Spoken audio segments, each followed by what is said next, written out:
Hey, I'm Jay Feza here for the Rebel.media. I'm at the Manning Center conference right now. I'm with the one and only Jordan Peterson, the professor who reignited the culture war here in Canada.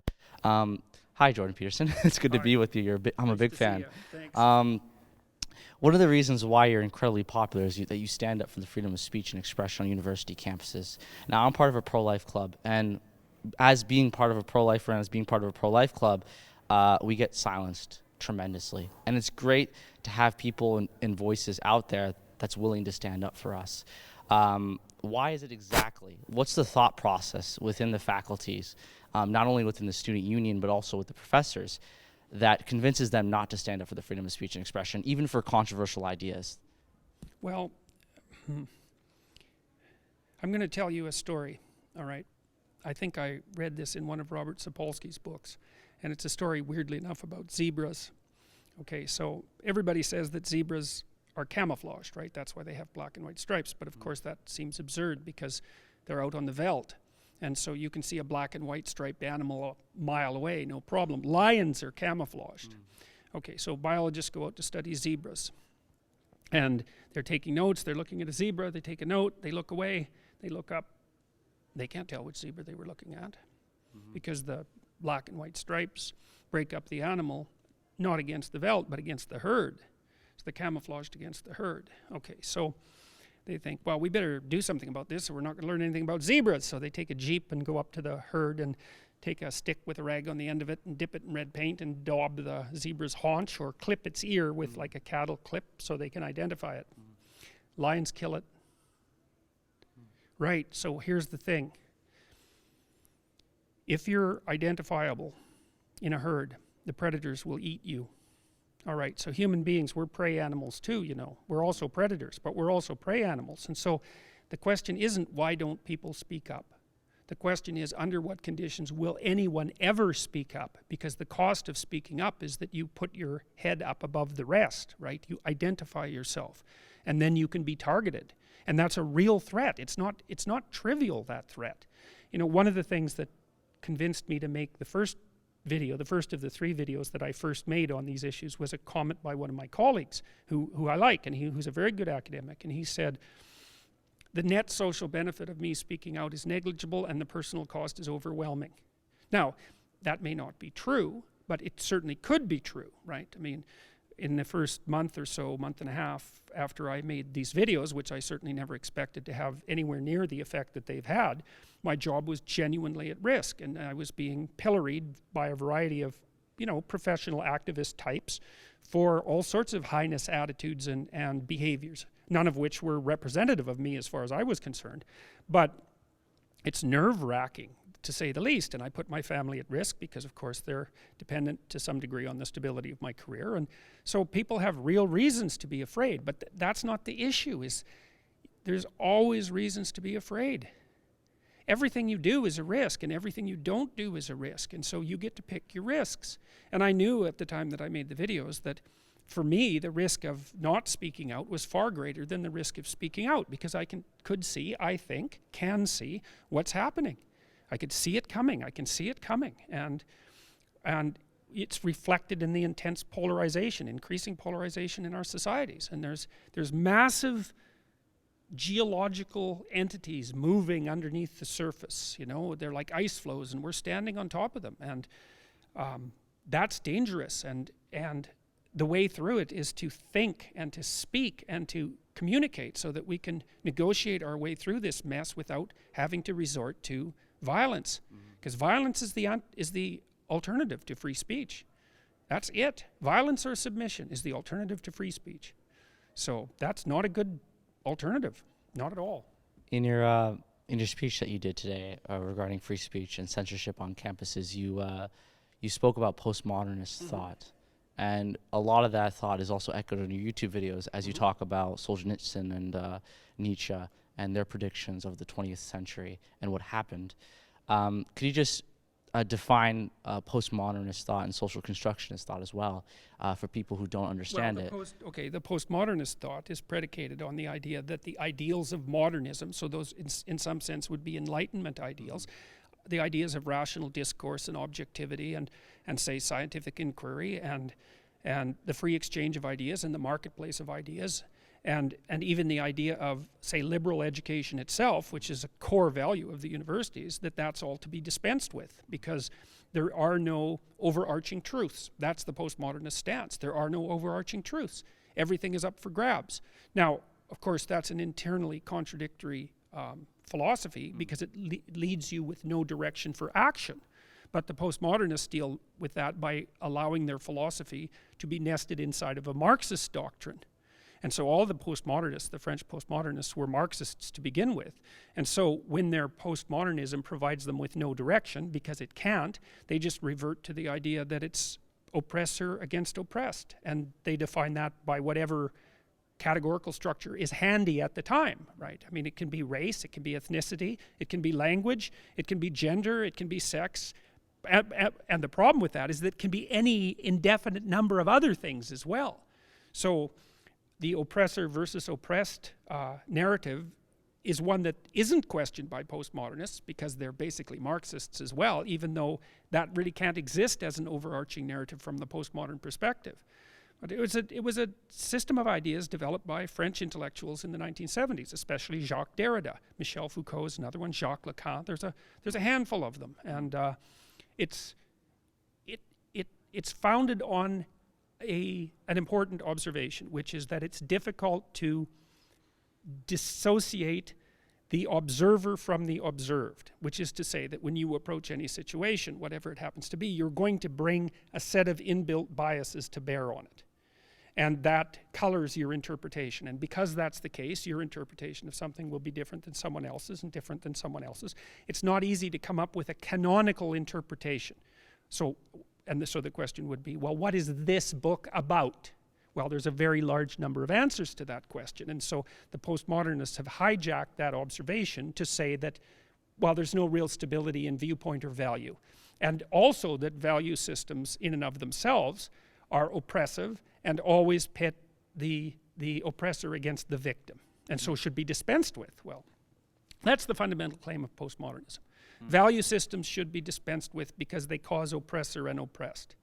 But the problem with that is that without a value system, you have nothing to live for. There's no value in anything. It eliminates your responsibility if you don't have a value system, so that's a plus. But without up and down, there's no movement up. There's no motive force forward. There's nothing positive to push back against the suffering that's intrinsic in life. And of course, the postmodernists also don't take into account the fact that value hierarchies or power structures, for that matter, can be predicated on competence, not just oppression, competence and ability, and skill and talent and beauty and all sorts of things that seem to be intrinsically worthwhile. And also that there's a multiplicity of value structures within a complicated society like ours. So even if you are oppressed by one standard, which is almost certainly to be the case, you know, because you're too ugly or you're too fat or you're too stupid or you're, you know, or your skin color disadvantages you or you're estranged sexually, or like there's an indefinite number of ways that you don't measure up, and that society is somehow set against you with a critical eye.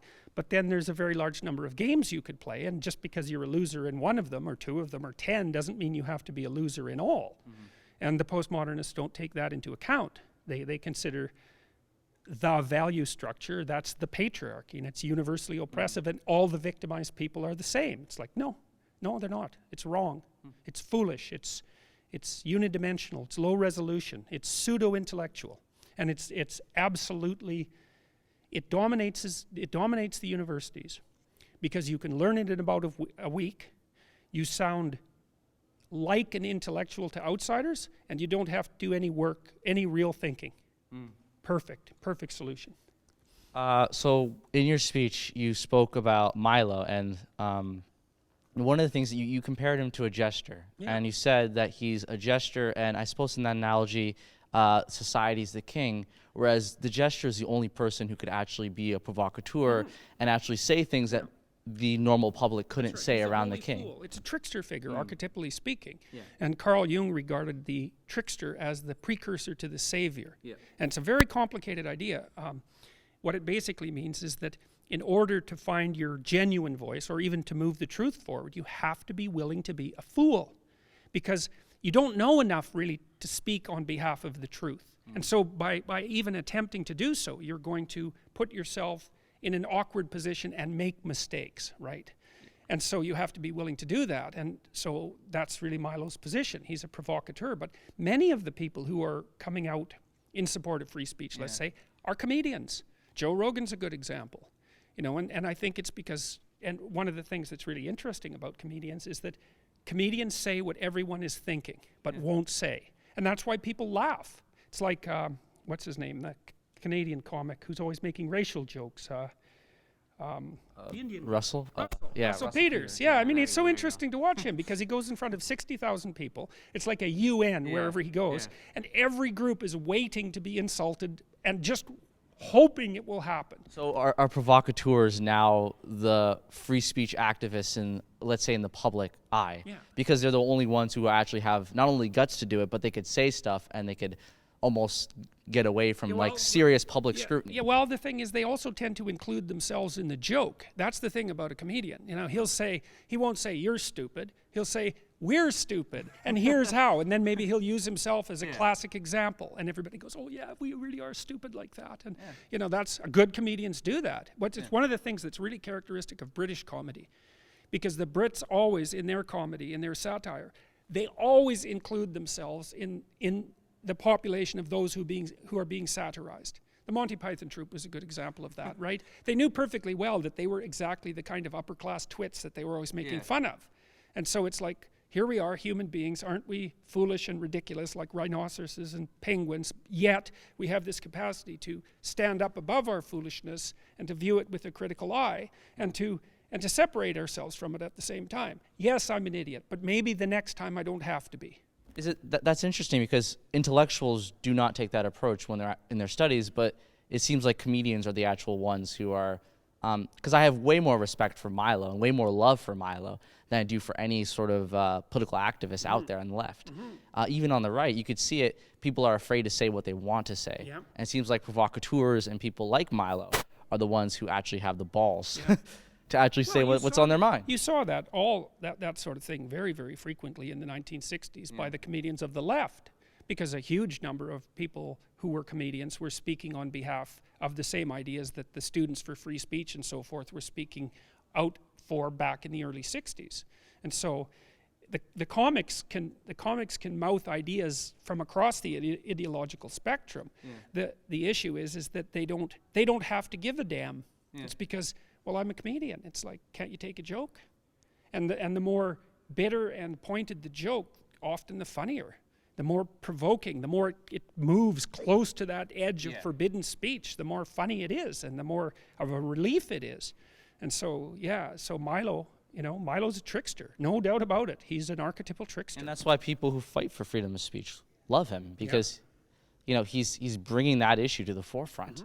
Well, and he's a really, what would you call it? A very, very unsettling phenomena, because he's got. It's so interesting to watch all the young right-wing Republicans in the United States embrace like this flamboyantly promiscuous gay guy from Britain and put him up as a hero. It's unbelievable that he could do that. It's amazing what he's done. You see, it's characteristic of the left to be that way, but now it's the right. Have any comments about the actual? I think it's the roles have reversed. Is what I'm trying to say. I think that it's an indication of the chaos, the political chaos that our society is in now. Is that what's on the right and what's on the left is no longer self-evident. Everything is turning into its opposite in some sense, and so. It's a very chaotic time, and Milo is exactly the kind of figure that you would expect to emerge in a situation like that. He's neither fish nor fowl, right? He's this liminal character that exists on the fringes and dances out his antics, and he's unbelievably articulate and quick-witted and self-deprecating. He's got an egotistical element. He's self-promoting and all of that, but he's an entertainer, and people who are entertainers are like that, right? They want to stand in front of a crowd. They want to attract attention, and there's positives to that, and the positives are the fact that we have entertaining people, and the negatives are, well, it can get grandiose, and you can get surrounded by sycophants and sort of disappear down the rabbit hole. I think I would not know what to predict about his future. He's playing an extraordinarily dangerous game, but he seems quite tough. So, Well, do you think that's the best fight we have against people, against the left, is people like Milo? well, humor is a big deal. Humor is a big deal. It breaks through to normal people. You bet, you bet, you bet. And it also means that you don't, if you're humorous, you don't take yourself with the same deadly seriousness, let's say, that your ideological opponents do. And you know that if you're not handling something with a light touch, then you haven't mastered it completely, you know. And it's certainly something that I've been guilty of, especially over the last few months, because this has had a, you know, it had serious implications for my life, and that's made me more serious about it than, and less able to take it lightly than I should be able to, because I should be able to sort of dance above it in some sense. So, last question. Are you optimistic of the future of free speech in the Western world? And I say Western world because this is a problem that's occurring in all Western countries, I think. well, I would say, I wouldn't say that I'm optimistic or pessimistic. I do believe that we're in a period of archetypal chaos. And anything is possible in a situation like that. And small things can be determinant. Well, I can give you an example. So, for example, at that free speech rally that was held after I released my videos, students organized that, a student from Hong Kong who was concerned about free speech. Well, you know, there were all the players who were there, and there weren't that many people, maybe a couple hundred. They all played their part, right, for better or for worse. And if someone on the free speech side, for the sake of argument, would have seriously misbehaved, if one person would have done that, the whole thing would have turned out differently. And so in a chaotic situation, it's like the butterfly effect. In a chaotic situation, you never know what's going to tilt things one way or another. And so I would say to people who are on the side of free speech and the truth, let's say, or at least against deceit, is that they should watch themselves carefully and be careful, because you never know when what you're doing is going to be the thing that matters. And if you're consumed by hatred and desire for revenge and resentment, you know, the devils that live inside of you are going to come out when you least want them to, and all hell might break loose. So I would say to people, there's plenty to be concerned about, but be concerned with your eyes open and your tongue governed by your better instincts. And that's the best way through this. So that's the optimistic end of it. It's like, I believe there's enough people who are of goodwill fundamentally, and who are willing to stand up and say what they think carefully and listen. I think there's enough people like that so that they could prevail. But if they don't do that, then other forces will prevail, and we won't like them unless we're aiming at destruction, and then we'll like them a lot. So, All right, thank you very much. no problem. Good Jordan to see ya. Peterson, the man who reignited the culture war here in Canada. Thank you very much. You bet, you bet. If you enjoyed the intellectualism found in this channel, like and subscribe to the Rebel Media.